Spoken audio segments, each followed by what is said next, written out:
ব্রিটেনের adult entertainment তারকা lily Philip আজ সারা বিশ্বে আলোচনার বিষয় হয়ে উঠেছেন। এর কারণও খুবই আশ্চর্যজনক।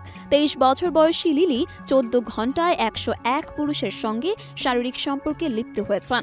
লিলি ফিলিপসের এই কৃতিত্ব তাকেই অক্টোবর মাসে টিকটক ভাইরাল স্টারডমে ফিরিয়ে এনেছে। লিলির এই দিনের একটি ভিডিও এই মুহূর্তে বেশ ভাইরাল হয়েছে। ভাইরাল হওয়া ভিডিওটি একটি ডকুমেন্টারি। ইউটিউবার জশ পিটার্সের করা এই ভিডিওর শিরোনাম হলো I slept with 100 man in one day.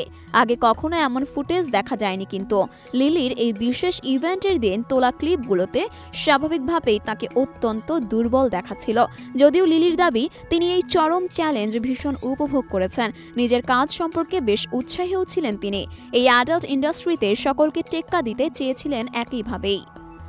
101 পুরুষ যাওয়ার পরেই এই ক্লিপ শুট করেন যশ। বেডরুমে ঢুকে দেখতে পান ছড়িয়ে ছিটিয়ে রয়েছে রুমের সবকিছু। বেডরুমে দাঁড়িয়ে আছে অন্যরা।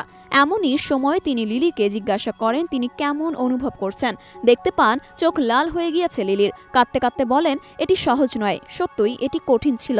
এটি একটি অদ্ভুত অনুভূতি। কেবল একের পর এক ব্যক্তির সঙ্গে থাকাটা আমায় তীব্র অনুভব করিয়েছে। এরপরেই যশ প্রশ্ন করেন, আপনি যতটা ভেবেছিলেন তার চেয়েও বেশি তীব্র? উত্তর দিতে গিয়ে কিছুটা মুচড়ে পড়েন লিলি।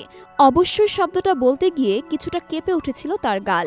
এদিন লিলি এও স্বীকার করেন যে 30তম এনকাউন্টারে তিনি দুর্বল হতে শুরু করেছেন। তার জন্য এটি স্বাভাবিক ছিল না। 5, 6, 10 জন ঠিক আছে, কিন্তু 100 অনেক বেশি।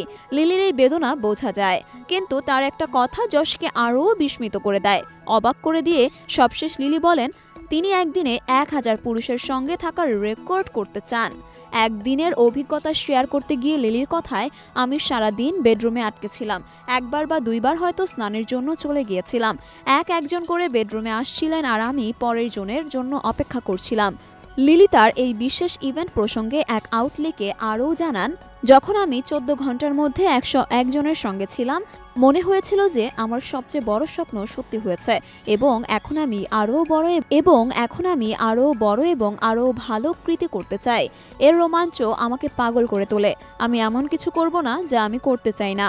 লিলির এই ইভেন্ট কিভাবে পরিচালনা করা হয় তা বিস্তারিত জানিয়েছেন তার সহকারী ক্লাউডি লুই। 3 বছর ধরে লিলির সঙ্গে কাজ করছেন তিনি। লিলির কাজের সময় সকাল 9টা থেকে সন্ধ্যা 7টা পর্যন্ত 15 জন প্রতি ঘন্টায় লিলির সঙ্গে থাকার সুযোগ পান। প্রতি পুরুষের জন্য নির্দিষ্ট সময় নির্ধারণ করা থাকে। পরে যখন সে সময় ফুরিয়ে যেতে শুরু করে তখন তা কমিয়ে 2 মিনিটে নামিয়ে দেওয়া হয়।